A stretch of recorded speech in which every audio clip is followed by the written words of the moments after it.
me and the little lad. It's just me and the little lad. This weekend we're backpacking along a little area in Shropshire known as the Wenlock Edge. It's a big long ridge line that runs for miles. We've not been backpacking that long. We're hiking to a campsite, but we've been doing a steady old climb. And how bad is it heavy? How's your bag, Tom? Heavy. Heavy. Yeah.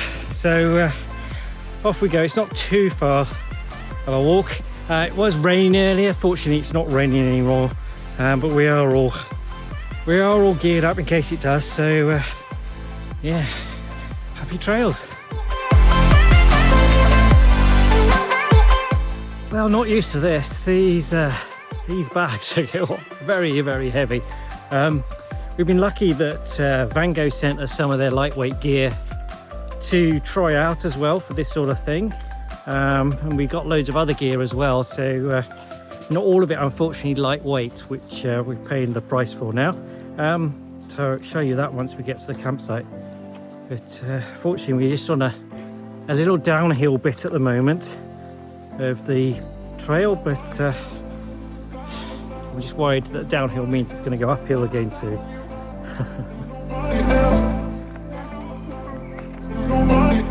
See the campsite down there? Hooray! We're on the last downhill bit to the campsite. Oh, I'll have to get these bags off.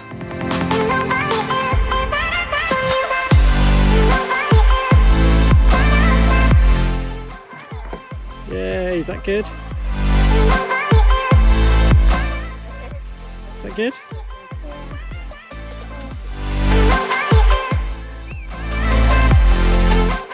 Oh.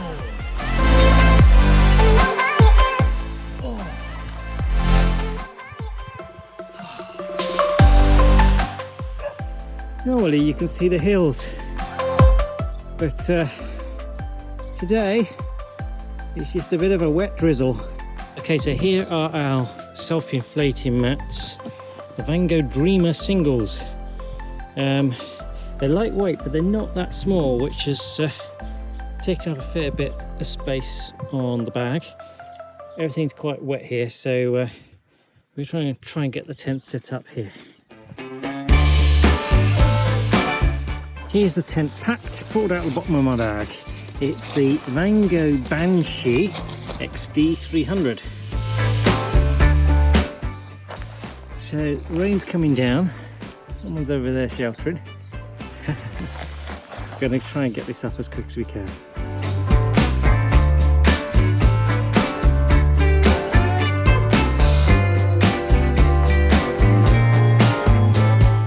Eggs. Aren't they good and chunky? They're really lightweight aluminium too. There's nothing to those. They're very lightweight. It's really good to see.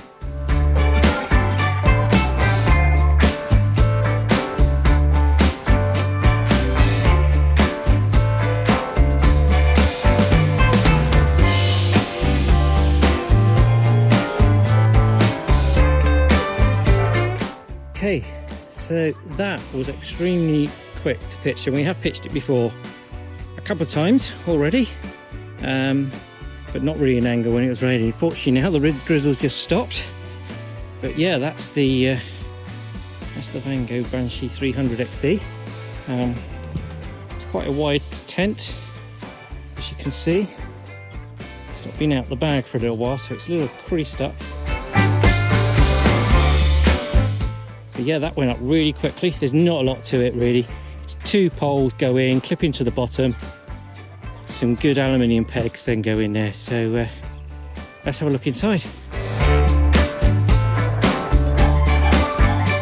So inside here, you've got Ray in the tent with the customary orange. Little mesh vent down the bottom, mesh vent at the top, some extra tensioners here. Full tension down here, mesh at the other end. But you see you've got sort of sitting height at one end and foot at the other end. Now this is a 3-man, we're just going to use it with a 2-man. I think that's going to be plenty of space. There's not a lot of extra space down the side here you see, if you want to put any boots or bags, there's no sort of extra porch area on that front. But we'll start getting our stuff inside the tent. Okay, so the self-inflating mats come with a couple of these elastic clips. We're just going to leave that there, over there, to inflate for a bit and see how that gets on.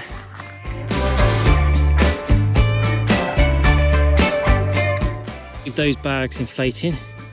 They have already been used quite a bit. Stuff's been used on the Duke of Edinburgh expedition. They're not very thick mats, and when I've used them before, they do take a while. They don't self-inflate a lot, so really we're just two of us, so just putting the bags down the far end. You want to, well, it's meant to be a 3-man tent. It's even the Vango mats in the Vango tent, I don't think you really get 3 people in here, especially with bags. It's running out of room as it is. That's the 2 Dreamers, 2 single Dreamers inflated. They don't really self-inflate much. I had to blow the air in to get them up. There's a little bit of support, well, a little bit of padding from the ground, but they don't give you a lot. They're a bit like an expandable like that, really. But the tent gets you off the ground, gives you that little bit of insulation. And, certainly more comfortable than lying on the ground, that's for sure. Right, these are the sleeping bags we're using, the Vango Ultralight Pro 100. Now, we've used these a number of times already. They're really handy bags. I mean, look at the size of that. That's really small. They are just a summer bag. It's not going to be very cold tonight. But they don't need a great deal of insulation, but they're packed down really small. So whereas these self-inflating mats didn't pack down too small, you know, kit bag, these ones do, and they're fairly light too. So there's the bag out. It's got a mummy hood, synthetic materials, and you've got draw string around your head, zip down the side, all the usual stuff you'd expect in here, so you can seal that up to help keep yourself warm. It's quite a lightweight bag. So we've used these a few times, and they're certainly decent enough for the summer, and don't take up a lot of room either. We've got a little lightweight Vango stove with us, and not everything we brought was small and lightweight. I saw this Wainwright beer. I thought, wow, I've got to try that. We had a beer bottle in glass. Not really lightweight backpacking, that one. We're also trying out these Wayfarer meals. They just simply boil in the bag. Got a chilli, and we got a chocolate pudding there as well. We do have ourselves some other bits and pieces. We've got just some simple boil in the bag rice and pasta sauce, and of course some sweets and snacks. All of which will make our bags a lot lighter tomorrow.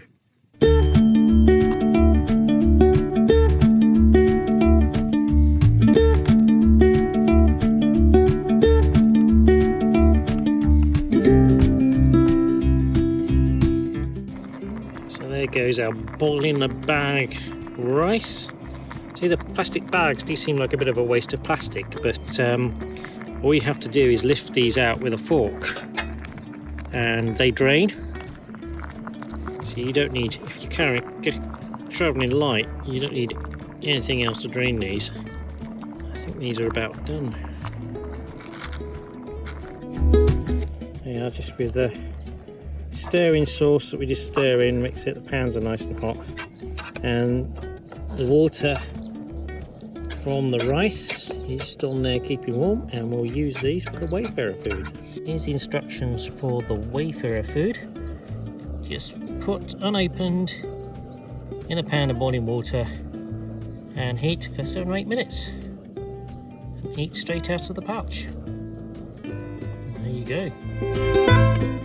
Just let this get back up to temperature again, and we'll get those cooking.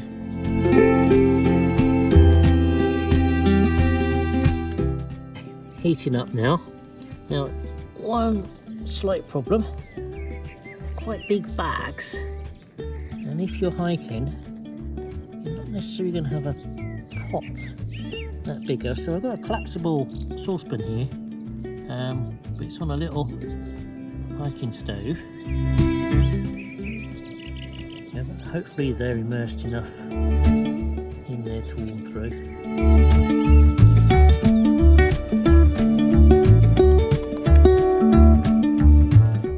Okay, our stove hasn't really got this up to the boiling for 8 minutes, but they've certainly been simmering a lot longer than that, so I don't think we're going to get this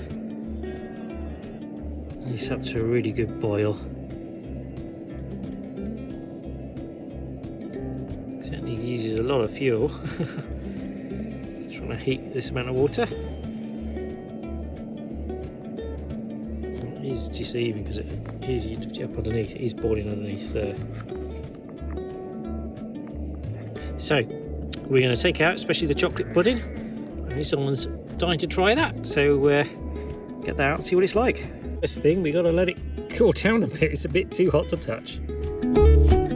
So just open this up and look inside that. It's letting out a lot of hot air.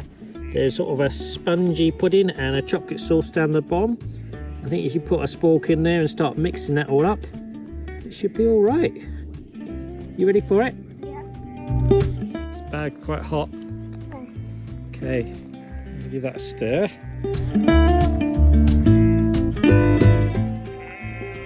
What do you think? It's like cat food. It's like cat food. Is that because it's coming out of the packet? No, it looks like it on the inside.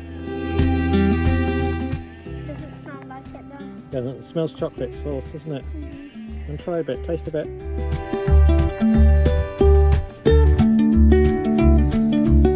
What's it taste like?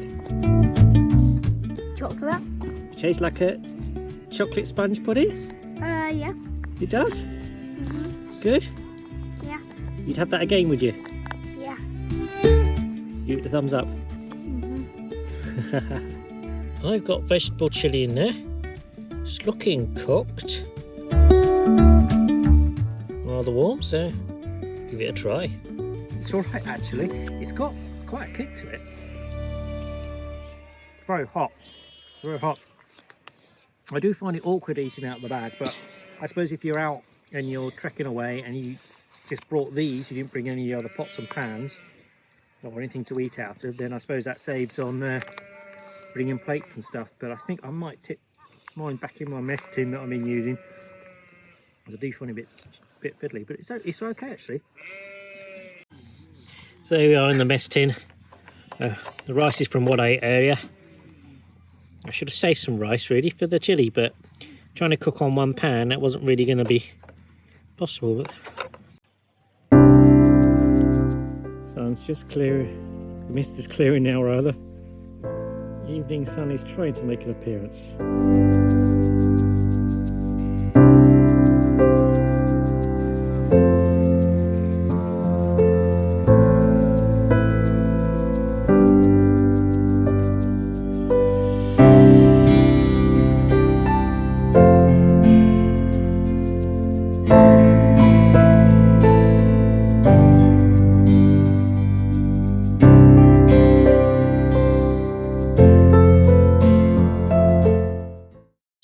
Morning. So according to Fitbit, it was a very good night's sleep. However, the shiny sleeping bag material and shiny self-inflating mat material meant that we were slipping down on this slight incline. The tent is pitched on a fairly flat area. There's a little tiny incline, and it was like sleeping on a slide at some point. But yeah, couldn't fit a good night's sleep. Disappointed with the amount of condensation this morning. We're hoping to, because it didn't rain, we're hoping to pack up and get on our way, but the tent is actually quite wet in between the fly sheet and the inner tent, so we're gonna have to let that dry out. So I think we're gonna get a brew on while I wait. Sometimes, despite the vents being open, quite a lot of condensation inside the tent.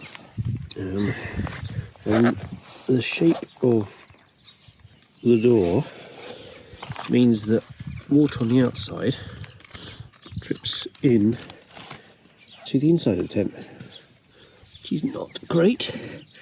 You can see it's actually wetter inside the tent than out.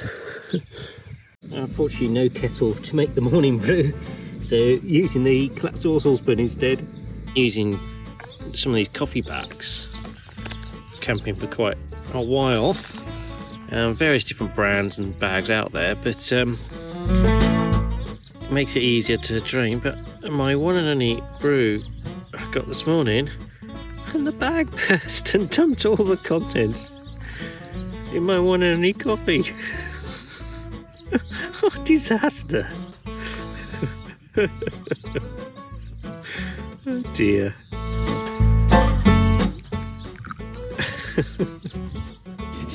Yay! I packed a second one. Take 2.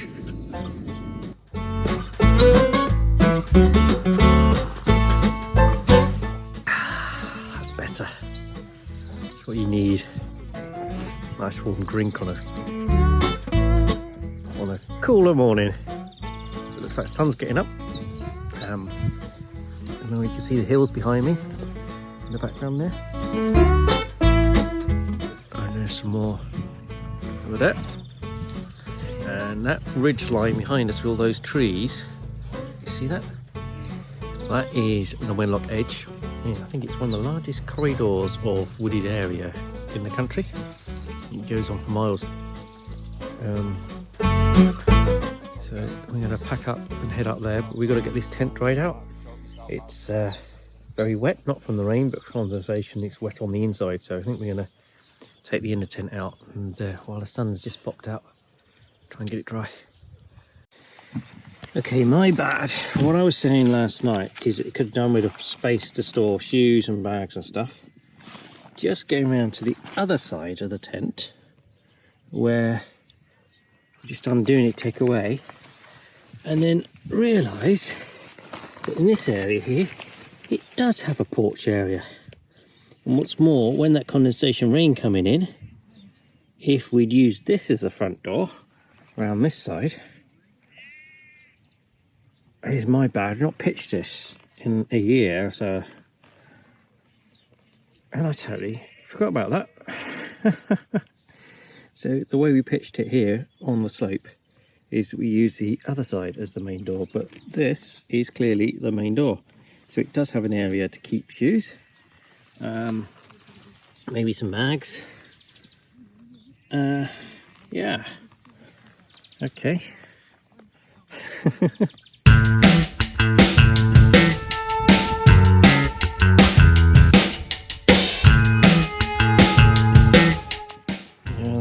Tent is now inside out to dry.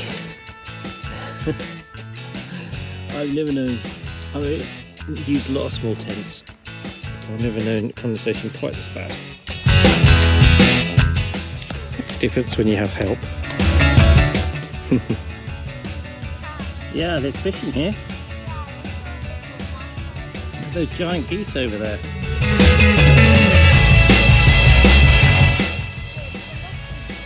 They're colossal, are they? It's a nice spot, isn't it? Campsite.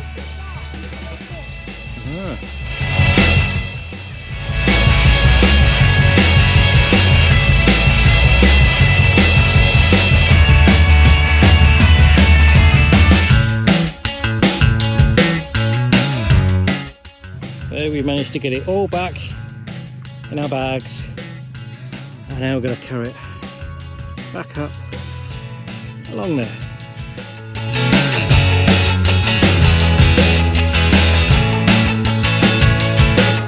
Right, packed up and we're up on the climb again.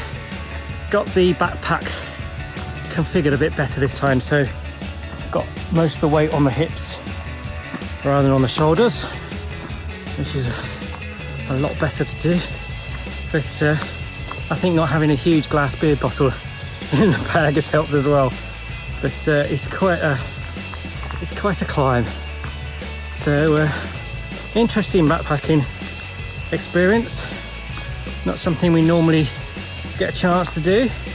It certainly makes you think about what you bring as opposed to just chucking stuff in the car. Even packing up as well. It's like sometimes you think, well, I'll just sort that out at home. I'll put the tent in and we'll finish drying it off at home and stuff like that. But now it's all packed up in the bags. A bit different. So yeah, a few things I might change. Well, we'll see. We want to do more bike packing, and certainly I think some of the gear we've got, like the long self-inflating mats, they could be a bit hard to actually get onto the bikes just because of the size of them. So we review. We've also got bivy bags. We've got hammock tent. So a few other options instead of bringing a regular tent. So I think we might try some of those ventures next time. Yeah. Oh, I tell you what, it's a lot easier leaving a campsite with a car as well than lugging it all out back up a hill. Just waiting for pickup. Now we've reached the car park. We're not going to hike all the way back home. The road's far too dangerous. That's far too far.